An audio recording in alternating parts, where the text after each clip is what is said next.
They said there's no doubt you'll surely lose. Go ahead and sing your tune. We didn't listen, stayed right on the truth. And now we're on the right side of the news. Nick's going to start, but maybe he doesn't want to start. Do you want to start, John? Hey, well, welcome. Welcome Poke to the Hornet's Nest, right? Poke the Hornet's Nest too. Right side of the news is out. Poke the Hornet's Nest is in. We're your homie G's, and we're happy to be talking to these. So, what's going on, Home Skillet? Oh, man, it's another great day to be alive. It was snow. I was up really early. There was a little bit of snowflakes going out this morning. Oh, here in town? Yeah, a little bit of snowflakes. Yep. I missed them. Thank goodness. I don't like Reading when it snows. People don't know how to drive in Reading. They don't know how to drive in Reading when the pavement's dry. The snowpocalypse. Oh, everybody freaks out, you know. We have one of those every 20 years. Yeah. It's nature's way of pruning trees. Yeah. Heck yeah. And keeping the power line people busy. Yes, and it's people that are excluded by artificial intelligence. They can go out and get a job, manual labor. You know, I've read some interesting things about artificial intelligence lately. I think I've sent you one of them to where they're taking over a lot of the white-collar jobs, a lot of the investigative jobs. You take an attorney, he just says, how do I defend this case? And 2 days later, he's got everything he needs there. And those people are going to have to go get a job. A lot of our professionals. Yeah, so with the artificial intelligence, the crazy thing is that, okay, we need prompters, people that can prompt the AI, right? Well, That's right. Now they have AI prompting the AI. That's right. So, You know, and they some can't. of these guys who were professional,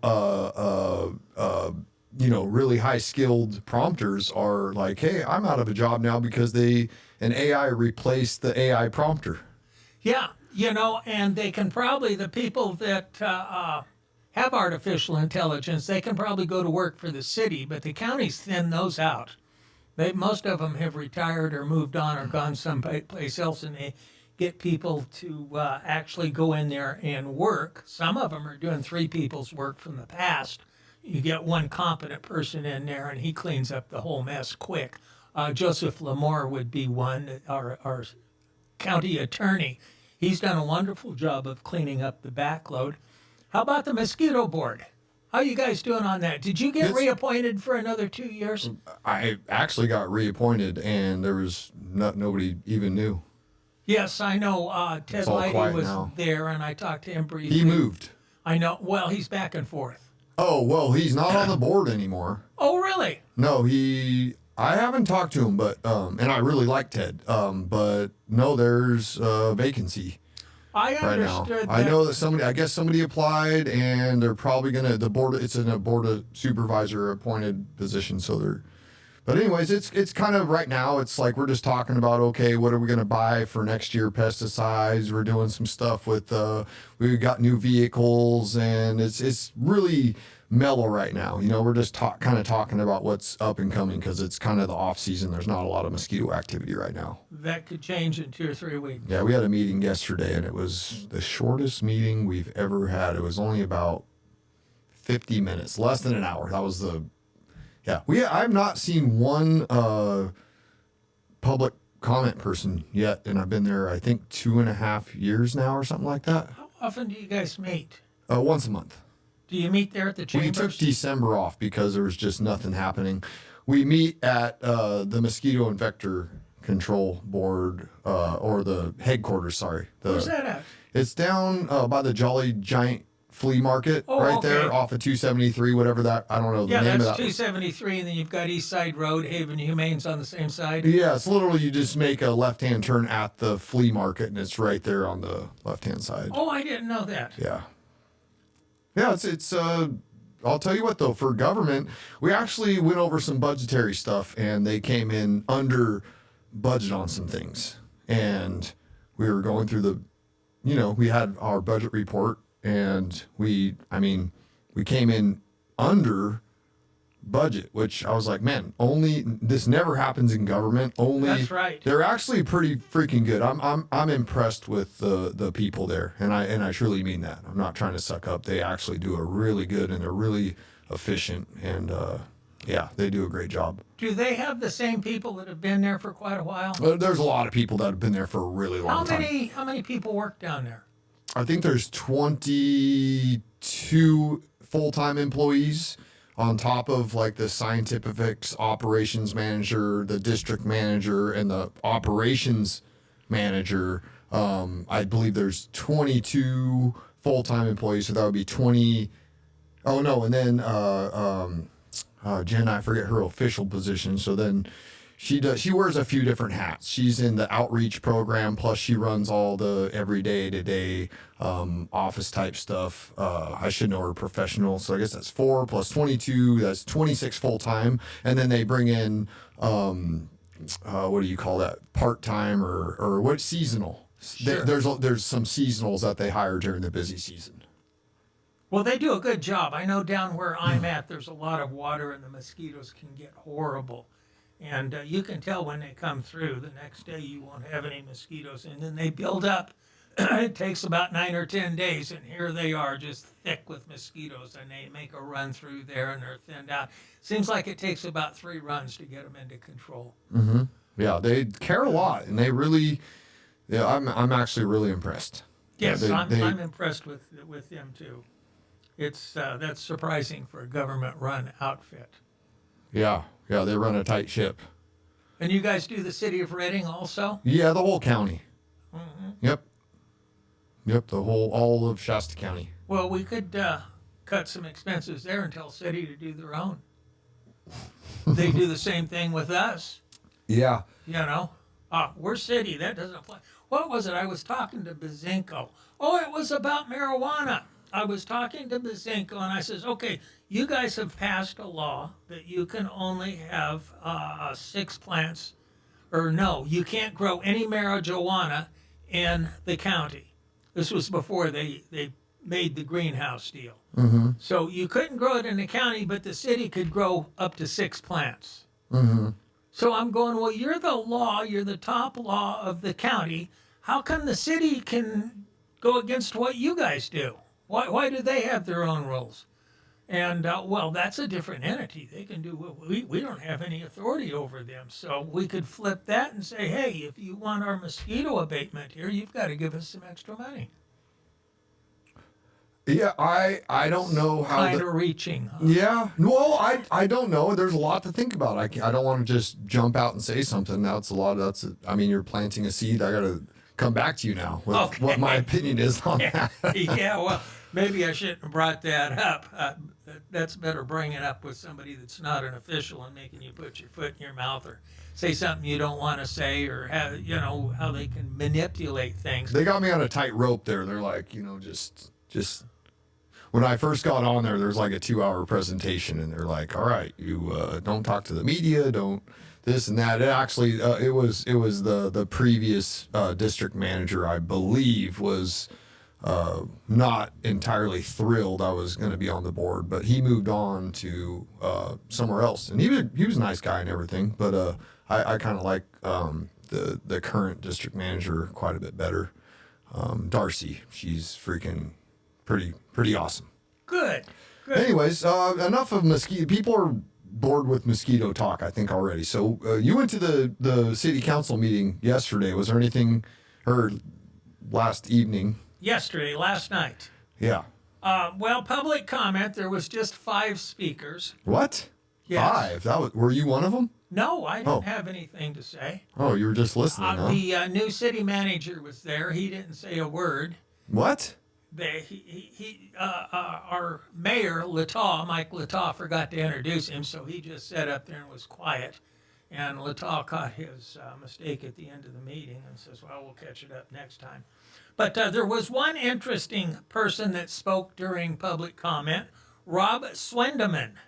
And if you go to the public comments at 17 minutes, go to the City of Reading video, you can listen to him. And he's one of the protesters, the ICE protesters, or the people that got ran over or shot by ICE. And he's been to 5 protests here in Reading in front of the city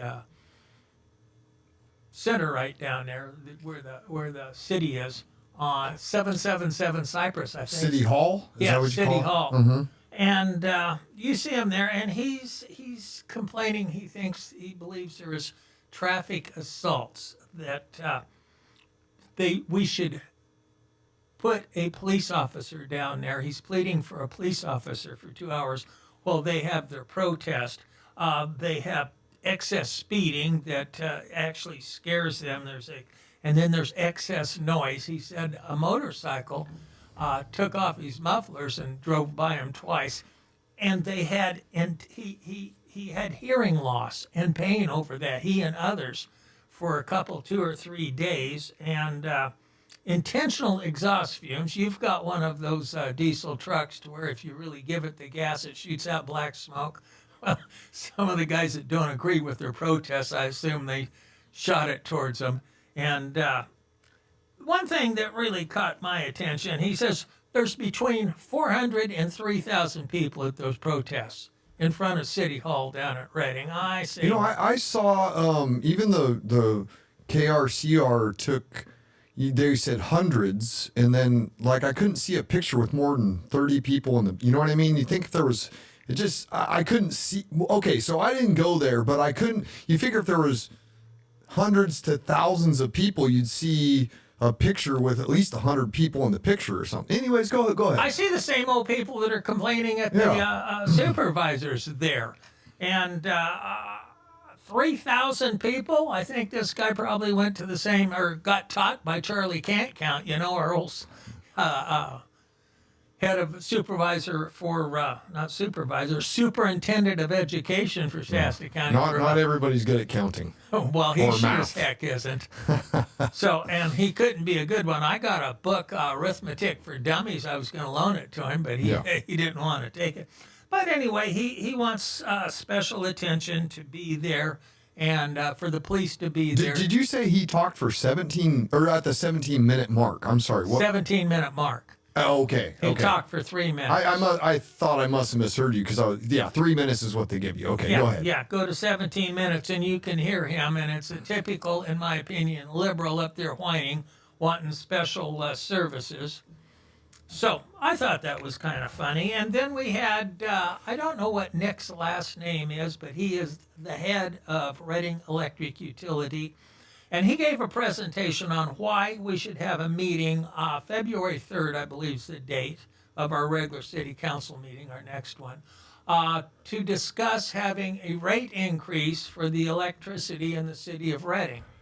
And he made a pretty good argument, and thankfully Aaron Reisner wasn't there to lengthen out the discussion by about another 20 minutes. But Tanessa got on the guy pretty good about not really providing as much information as the public needs, along with her and the rest of the council, to be able to discuss whether they need to have a meeting about increasing the electrical costs. And it was kind of heated. And, you know, Mike Lataw's got that same habit Jack Munn's had, to let it discuss it for a little bit, and maybe right in the middle of Tanessa talking, okay, Tanessa, we're taking a vote now. They've heard enough of her. And she's right. Almost all the time, she's right. And I watch their faces. I watch to see who's paying attention to the speakers, and there's a couple of them that are never paying attention. They're, in my opinion, looking at their phone. And there's 2 or 3 that are zeroed in. Tanessa's always zeroed in, listening to what people have to say, nodding, and I really admire that about her. And anyway, it's going to be interesting. If you're interested, they're going to have some forums. First, they're going to have a meeting, February 3rd, and then they're going to have 2 forums at the community room to explain to the public why they need a raise. And so if you're interested, go to that. They claim that their electrical rate is a lot cheaper than PG&E, but if you put the bills side by side, they're not really, because okay, but hold other on costs. Here. Hold up. It shouldn't you shouldn't compare to anything other than, isn't there a certain parameter of you're not supposed to charge more than you have to as a nonprofit? utility for, yeah. I mean, the city's not supposed to be making a bunch of profit off of it, which I understand there's already a slush fund they use that generates a lot of profit with, from what I understand. So, but Well, I mean, yes, they pay that pilot tax, payment in lieu of taxes. Because they're a nonprofit, they wouldn't have to pay taxes. So the city gets a ton of money for that. That's considered a so if they're already generating a profit, I mean, then we shouldn't even be having a discussion about raising rates. Well, if they raised rates, they could make more loans to the city of Reading that the city of Reading wouldn't have to pay back. Like the soccer fields.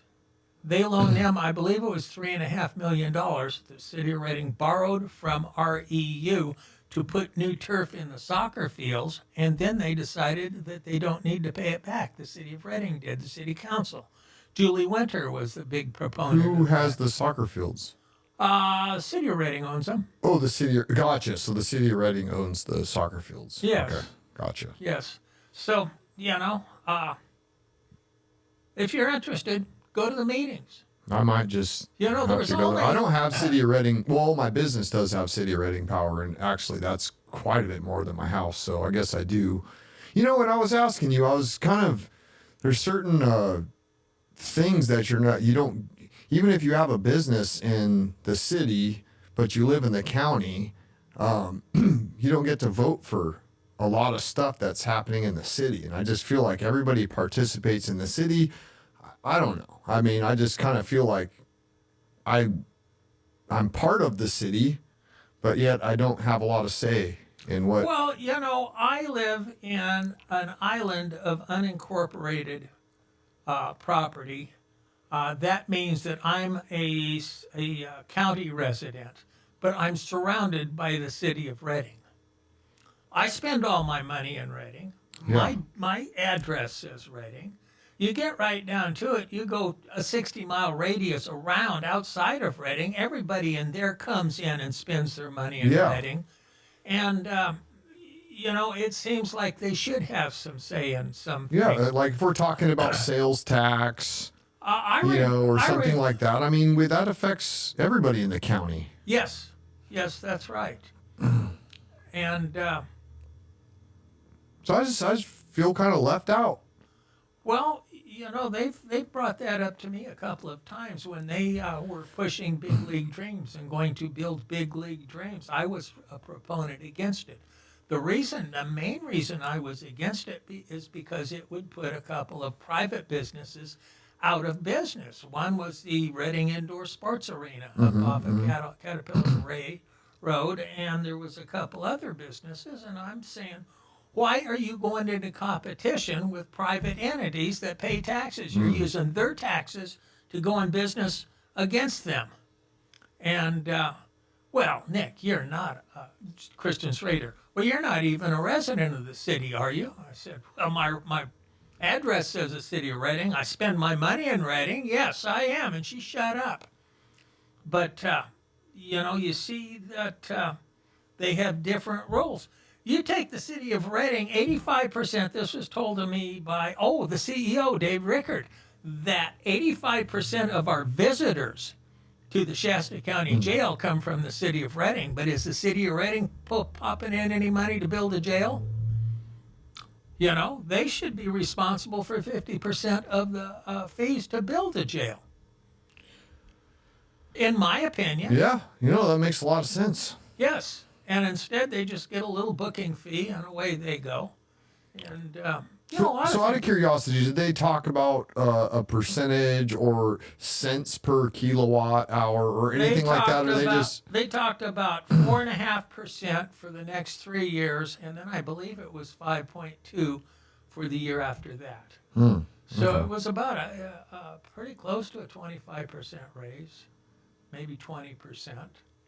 Okay. And then they had a chart. He had plenty of charts. I mean, all you've got to do is... But was his charts comparing to PG&E and not what... Oh, no. It was comparing to what they used to charge or how much it was going to cost each household. Are they talking but really all they should be comparing to is this is what it costs to operate, and That's this is it. what it costs. They talked about their costs and their additional expenses and how And that should be minus any of the slush fund stuff. When they give, that shouldn't account for the $3.5 million that they're giving here or there. That should just be what does it cost to they produce don't the power. discuss that. They don't discuss, how much the Redding's siphoning off the top into their general fund. They don't discuss that at all. And he gave a really good presentation until Tanessa got to talking, and you realize how much they leave out of it.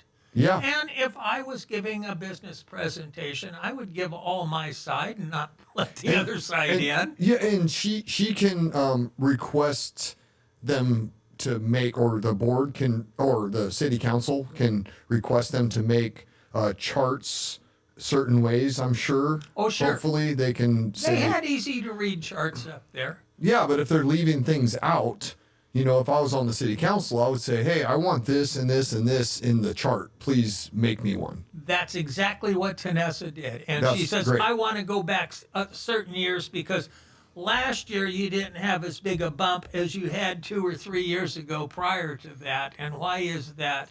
And asked some really penetrating questions that were over my head. But, it's interesting to watch the counselors, what they're doing and their facial expressions of what's going on up there. You can see a couple of them are just completely lost. Every once in a while they say something just to be saying something, to act like they're involved. But you mentioned, or maybe I did, public comment. Yeah. You said there's only 5 people that spoke. That's right. Yeah. Well, I think there was only 5 people there from the public that even Really? was there to see the meeting. Wow. Oh, it's thin. It's Snooze real fest, thin. huh? And over on the other side, all the city employees and everything, they're there. Yeah. They're required to be there. I imagine we're paying overtime for them to be there. There was one guy that got up there, and he had 8 or 10 or 10 or 12 people that were there to support him. But as soon as he was done talking, he left. And what he brought up was about the drag strip out there at the end of the drag strip, where they have some kind of racetrack for go-karts and bike motorcycles and stuff like that. They've been wanting to get it opened up and put something on, and they can't get any answers. And he got up there and said, man, we're ready to go. I haven't heard from you. Here's my address. Here's my phone number. We want to go on this and get going. And they've been working with the city for quite some time, and the city, sometimes they're just like any other government agency. They're as fast as a snail. Yeah. Depends on who you are, I think. Oh, yes. Yeah. Yeah. So he must not be on the good guy list or the friends list. I've seen 4 or 5 there's a couple different outfits that want to go out there. One has been froze out. I don't know who they are. And you can see that there is a good guys list when it comes to getting something done in the city of Redding. The squeaky wheel gets the grease. Mm-hmm. And I have good luck at them because I'm kind of squeaky towards them sometimes. But this is big news from the supervisors. Okay. Beginning in July, Shasta County will offer remote public comment by phone during board meetings as required by Senate Bill 707. This is a state Mandated. And so if you want to comment on anything, you can come in.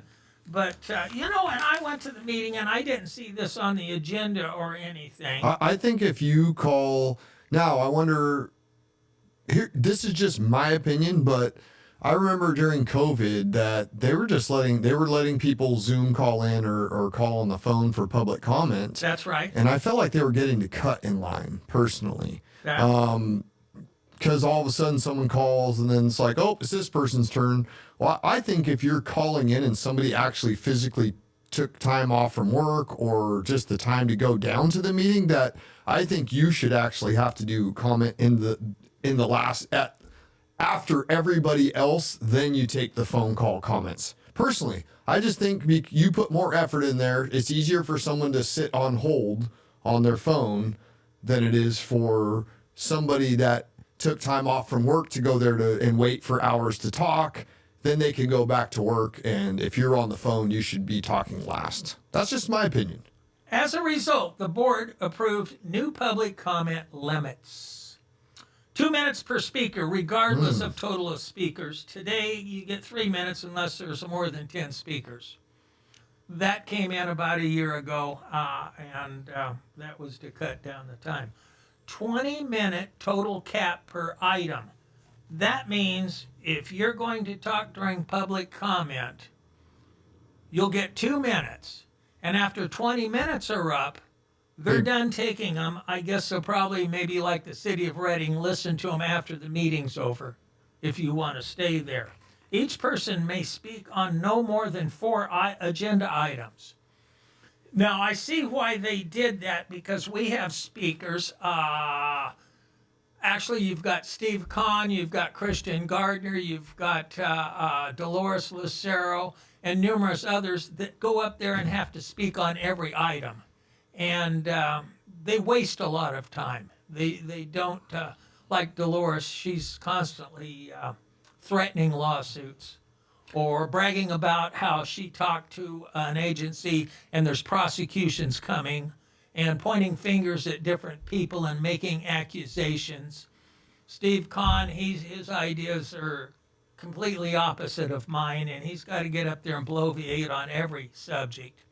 And some people just want to go up there to bash on. That's exactly right. I'm actually kind of okay with the 4 agenda items. I don't really like limited to 2 minutes. I don't really like limited to 20 minutes. But if they did cut those people down to 4, that would only be 12 minutes max you had to listen to somebody. If it was 3 minutes, 2 minutes, I mean, that's sometimes it's kind of hard. Depends on how good a point you're trying to make. I have mixed feelings on that. I kind of like 3 minutes personally, because I find it hard to make. I mean, I think I would rather stay 3 minutes and not have a limit, and then just if they cut you off to 4, because a lot of those people talk on 10, 12, you got to listen to people for a half hour or 45 minutes. I'm okay with, because you can't be an expert at more than 4 freaking items to where you're actually going to be able to articulate some good points and actually give some good input, in my opinion. So. Well, they used to let you put in a comment card while they were speaking about the item. Yeah. And I was guilty of this too. I'd listen to 4 or 5 comments and say, this guy's as screwed up as polio. Yeah. I'd go fill out a card and go up there and batter against him or her or whoever it happened to be. So they made it to where you had to have your card in before they started talking about the item. Okay. And that was a good deal, really, because that a lot of speakers would do the same thing I did. Yeah. Elmo there doesn't know what he's talking about, so I need to go up and straighten him out. And as far as the 2 minutes per speaker, I'm good with it myself. Okay. Yeah. There's been times that I wish I had a little bit more time, but there's a lot of times that I cut off early. Those meetings can drag out for a really long time. And one thing that was pointed out is there's speakers that would get up there and say what they have to say, and they'll see they've got a minute and a half left, and they just keep talking about something else and go on to something else and go on to something else when they've got their main item out of the way. And, that's true. Good point. I don't like the total minute cap per item, especially if that is pertaining to public comment, because what's going to happen is you're going to have all these people that show up at every meeting. Oh, wait. So is public comment is included in the 20-minute thing? I have to assume. Gotcha. I'm hoping that is just for the agendized items. I'm hoping. R1 or R4. I'm hoping. I mean. Well, the thing is, if public comment, if they make it to 20 minutes, you're going to have the same old people get on the internet. It'll be like getting reservations to a famous beach over on the coast for the summer. Oh, the people on the phone and the Zoom and all that. Yes, they'll have it all set. They'll have it all taken up. Okay, that's why I was saying if someone's going to be there in person, they should absolutely get all the people who are trying to call on the phone and the Zoom should be last. Straight up. I would. That's my opinion. Unless somebody's handicapped or something like that. Well, most of those guys are handicapped, that show up. except for me and Thomas, and Leslie when she makes it. I refer to them as artificial intelligence. Yeah. But yeah, that's it. We're running out of time. Okay. But you know that I didn't stay for that, and I didn't see that on the agenda, or I would have stayed. Although I usually show up and listen to public comment and maybe one or two items that interest me, and then I go back to work. Yeah. I enjoy working. That's why I'm working. You do a heck of a job on my windows. Thank you. You probably noticed I have brought businesses out of bankruptcy. I take and clean the windows, and business picks up 35 to 80%. Statistics don't lie. Statisticians do. So, one of my really good friends, he was like one of my best friend's dads, and he used to live with me. And, rough times, whatever. And when I was real young, like around 20, and I had this door, my front door, and then it had like a window, a decent sized window in it. And he would always clean that thing. And he goes, you know what? He goes, I don't know if it was his own philosophy on this, but he goes, when you walk up and the first thing you see is a dirty window, it makes your whole house dirty. That's right. And he always kept that one window because it's the first thing you see when you walk up to the house is like the window all dirty. He did not like it. He kept that thing clean. Yeah, you betcha, especially in a restaurant. You see dirty windows in a restaurant. It's just kind of, I wonder what their kitchen looks like. Yeah. I wonder what the guy cooking your food looks like. It's nice when you can see. Yeah, no, for sure. It does make a big difference. We're going to play a clip from Stephen Gardner, a podcast, right at the end of this show. Stay tuned because it's very informative, and it's about 20 minutes, and it'll answer your questions about some of the things that are going on nationally. So I guess that's it. We're out of time. Peace, love, and waterbeds. All right. Thanks for having me on, Nick. You're welcome. Thanks for coming in. Barack Obama just got caught telling one of the biggest lies of the upcoming election, pretending that Trump is the one breaking America while his own party works overtime to flood the country with illegals, kneecap ICE, and kill voter ID. At the exact same time, AG Pam Bondi and the DOJ dropped the full Epstein file, exposing how deep the ruling class is tied into this monster's network. Alex Jones sources say Trump had to explode in a secret closed-door meeting in order to get these names out. Tonight, I'm going to show you how Obama, Biden, and the Democrats are desperately trying to control the narrative on Epstein, on ICE, and the SAVE Act, because if you see the truth, their gig is up, and they will lose the midterm elections. Thank you guys so much for liking and sharing these videos. I'm going up against the biggest news outlets in the world to bring you the truth, so let's jump right in. Attorney General Pam Bondi just lit a political fuse.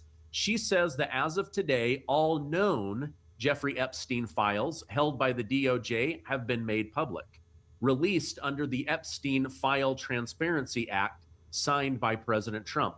Along with millions of pages of records, Bondi sent Congress a 6-page letter and a bombshell attachment. Roughly 300 politically exposed high-profile names that appear somewhere in the Epstein documents. Now, this list is former presidents, billionaires, tech CEOs, royals, people that run foreign governments, Hollywood elite, and global power players. Donald Trump, Barack Obama, Michelle Obama, Joe Biden, Bill and Hillary Clinton, Bill Gates, Jeff Bezos, Kamala Harris, Prince Harry, Mark Zuckerberg, and many, many more.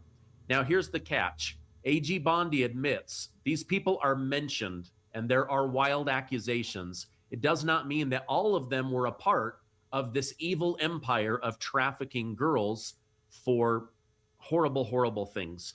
Now, you can search all of these names, and these people are going to have to come forward and defend themselves.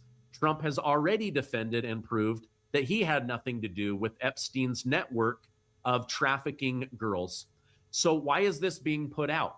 According to Alex Jones' sources, President Trump came unglued last week in a secret closed-door meeting where he threatened to fire everyone if they didn't publicly disclose all of the names. He screamed the F word over and over again, telling them, get these names to the public. Let me show you that. He had meetings yesterday and today with his cabinet. Oh, okay. This is You mean exclusive. Trump had him this morning? Okay. This is exclusive. Yeah. No one knows this. I've talked to multiple people, one that was in the room and other people that heard about it. Also people that were delivering my message, and which I'm here in Florida delivering to the family. Like, listen, you're committing political suicide, self-inflicted wound. We know you're not in there. I had Mark Mitchell go 3 months ago to the White House, show him the numbers. This is what's killing him. We know he's not involved already. We know it was over the stock market because I was with people that were at the meeting over a year ago, 13 months ago when he's president-elect. And they told him this. And I've said it probably 1,000 times on air. Folks, I don't agree with it. People said I'm covering up for it. I was just saying with their idea, their mindset. I'm not agreeing with that. It'll crash the stock market. You got hundreds of head bankers, heads of universities, heads of brokerage firms, the royalty, not Bill just Gates as well. Bill Gates. Oh, it just goes on and on. All of top Obama's people. It's all Democrats, 99%. But they came to Trump and they said, if you bring this out, it'll bring down the stock market. I probably said, let's not exaggerate, 500 times last year and a half that expect this to happen, because I was already told, don't expect this because this is what happened. And I said, you're making a mistake. They're going to stab you in the back. They said, no, they're not. And I said, that's wrong. But notice Bondi 3 days ago or Thursday was in that congressional hearing. Yeah. And she goes, it'll crash the stock market and bring down the system, I tell you. And people got the clips of me saying that like 100 times. So, but finally Trump got, oh my God, it's going to crash it anyways. I've been double crossed. So this morning he said, you're all fired. This is people in the meeting. Wow. He said, you're all fired. He said, I want, by the way, behind the scenes, Trump used to cuss some, he also, you see when he's hoarse, he goes, I'm sorry, but scream people. He said, listen, motherfuckers, I'm sick of being tied to this shit. I'm the one that dropped a dime on him 18 years ago. He goes, you're all fired if it isn't released. Do you understand me? They released the whole list, anybody in his files. Oh. They released 3 million more files, and Trump said, I will fire every goddamn one of you. Because they came to him and said, sir, they say your wife's a hooker. All this stuff that was all recycled from 9-10 years ago, which I said it was, and it came out. They said his wife's a hooker. Worked for Epstein. That wasn't true. He had a modeling agency that she was at. She wasn't at that. So they were with him and telling him, you don't want to do this. They tricked him, and now Trump went thermonuclear. He finally listened to us. He finally listened to Roger Stone and others, and this is historic. And I'm told Congressman Tim Burchett and others have said, they have already been access to this, okay? And they said, if you think the Satanism and the cannibalism and the blood drinking is bad and what you saw before, they said what is in these new files is going to shake everybody. And they warned you, don't even look at it if you don't want to have nightmares. All right, so Trump went ballistic, threatened to fire everybody. He wants this information to come out. Now, Jeffrey Epstein's Zorro Ranch in New Mexico wasn't just a creepy desert hideaway.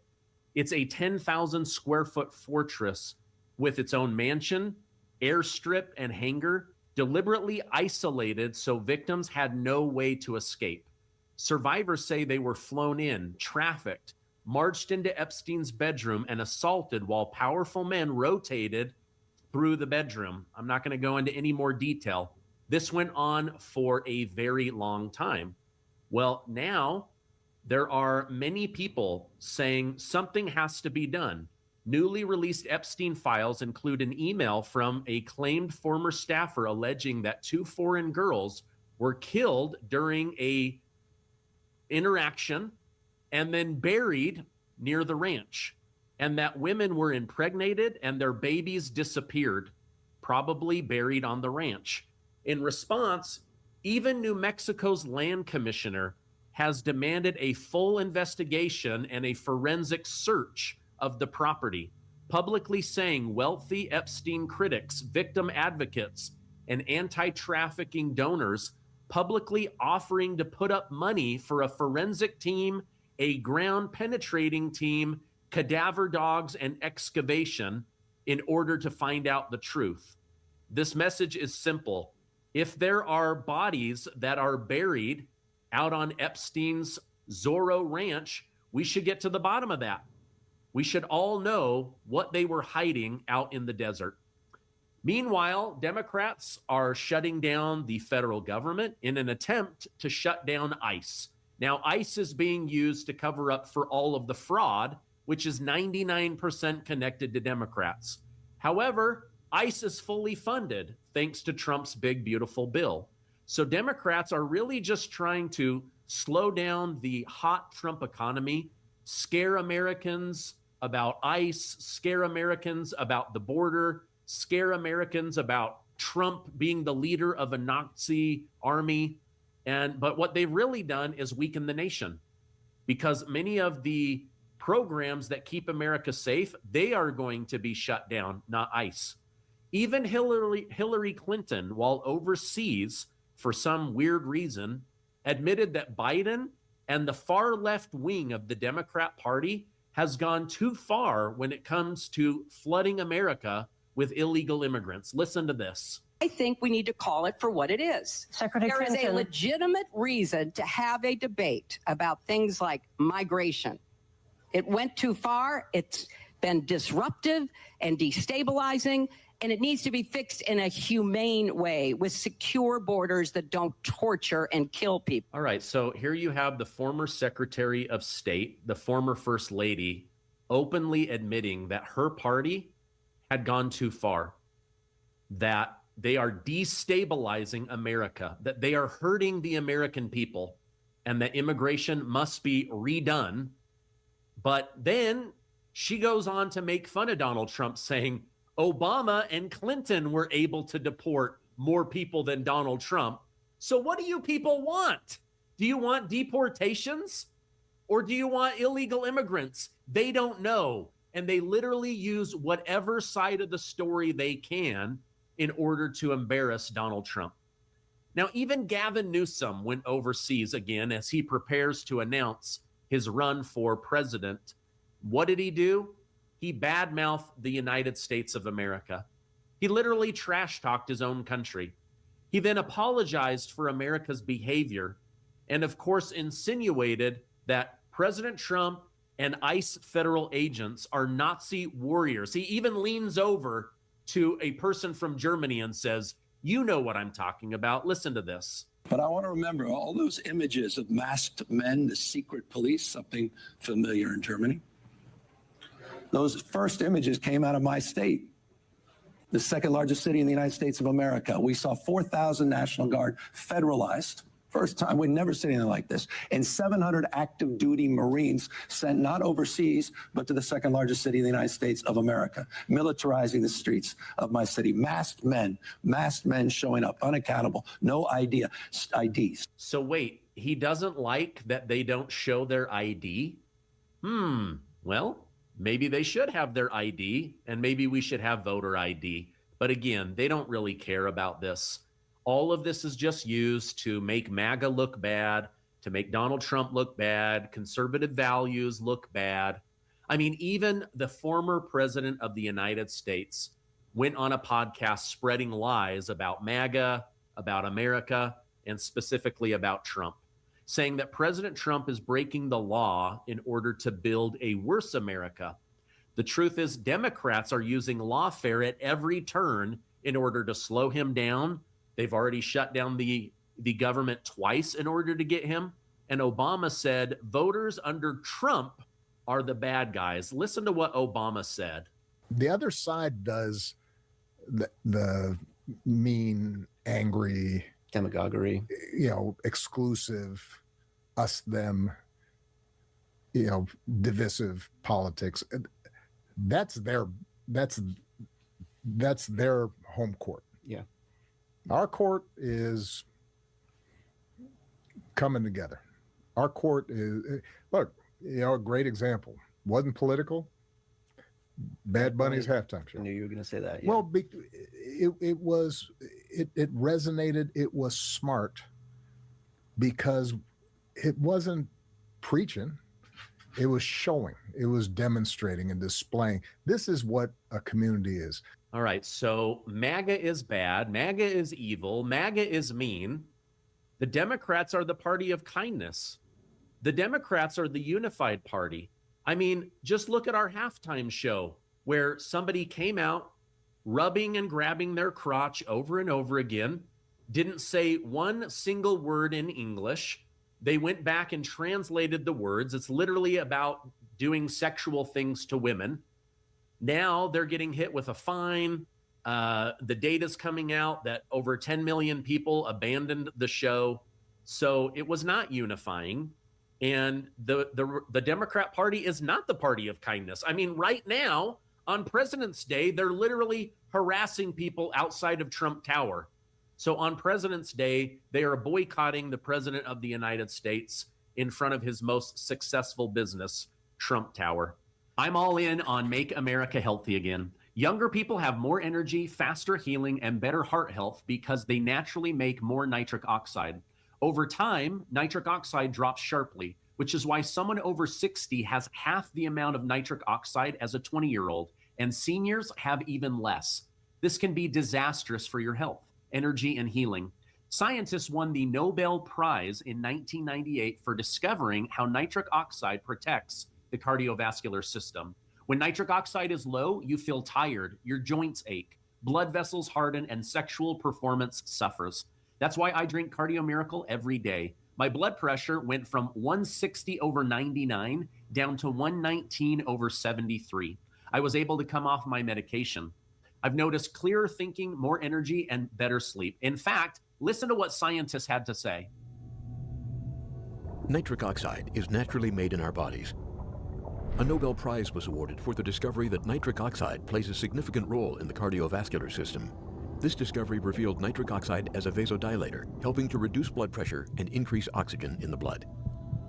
Produced by the lining of the blood vessels, known as the endothelium, nitric oxide acts as a messenger molecule, telling blood vessels to widen or dilate, and contract or relax, like an elastic band. With enough nitric oxide, blood vessels can relax and widen, allowing blood to flow from and to the heart. As we age, we produce less nitric oxide. This can cause the cardiovascular system to become less elastic, which can reduce the flow of oxygenated blood to vital organs. This is the reason it's important to have an active lifestyle and a diet that's rich in nitrates, which bioconvert to nitric oxide and may help maintain normal blood pressure levels and a healthy cardiovascular system. Right now, Cardio Miracle is giving my audience the best price on the 60-serving bag. Plus, if you subscribe, you'll get a free 30-day travel pack for first-time buyers, additional savings, and free shipping. Check the link below. The cost is less than a fountain of soda drink and good for your body. Go check it out right now. Now, news commentator Piers Morgan said this about Obama. Preposterously disingenuous, disingenuine nonsense from Obama. Sorry, disingenuous is hard to say. Preposterously disingenuous nonsense by Obama. The woke left has become the single meanest, angriest, exclusive, us versus them, divisive movement in history. And I agree with Piers Morgan on this one. Think how vile and ugly the left is, while at the same time trying to control the narrative that MAGA is bad, that Trump is bad, and that together our movement is the greatest threat to democracy. All lies. But this is what Democrats are known for. They lie and lie and lie. Even when their own people want something, they try to lie to them. They gaslight the Black community. They pretend to be the friend of the Hispanic community. And then when people say they want voter ID, they say, shame on you, you sexist, racist, xenophobic, right? But now, even though Democrats, over 70% of them want the SAVE Act, they want voter ID, Democrats are lying to them. They lie and threaten and mislead. This is an 80-20 issue, but now you have the highest ranking member of the Senate, Chuck Schumer, going on CNN and lying to his own voters. He said that he's okay with voter ID as long as ... and then says the quiet part out loud. Now I'm going to show you the clip and then I'll reveal what the secret ... is that they are going to be pushing for. In our legislation, we say that ICE agents should not be anywhere near polling places. But again, I think most Americans agree. You talk to people at polling places who operate the polling places, they don't want these ICE agents near them and intimidating them. About 83% of the American people, including majority Democrats, support voter ID laws. The voter ID laws that, first, each state can have its own voter ID laws, and some do and some don't. But secondly, what they are proposing in this so-called SAVE Act is like Jim Crow 2.0. They make it so hard to get any kind of voter ID that more than 20 million legitimate people, mainly poorer people and people of color, will not be able to vote under this law. We will not let it pass in the Senate. We are fighting it tooth and nail. It's an outrageous proposal that is, that shows the sort of political bias of the MAGA right. They don't want poor people to vote. They don't want people of color to vote because they often don't vote for them. It's actually not true. In this last election, Trump picked up more votes from the black community than any other president. He picked up more Hispanic and Latino votes than any other president. Every state in the union shifted more red under President Trump. But did you hear the part that he said? I'm okay with voter ID, but every state should have their own laws. This is what they really want. They want to keep the sanctuary cities in place, paid for by you. They want to break federal voter law so that they can stay in power. Imagine what would happen in New York, New Jersey, Virginia, heck, even Georgia, but especially out in California, if suddenly there was voter ID and they had to follow the law. It would be a devastation for them. And remember, the only places that Kamala Harris won during the last election were the areas that don't have voter ID. Let that sink in. All right, if you found value in this video, please give it a like, hit that subscribe button, stay amazing, and I will see you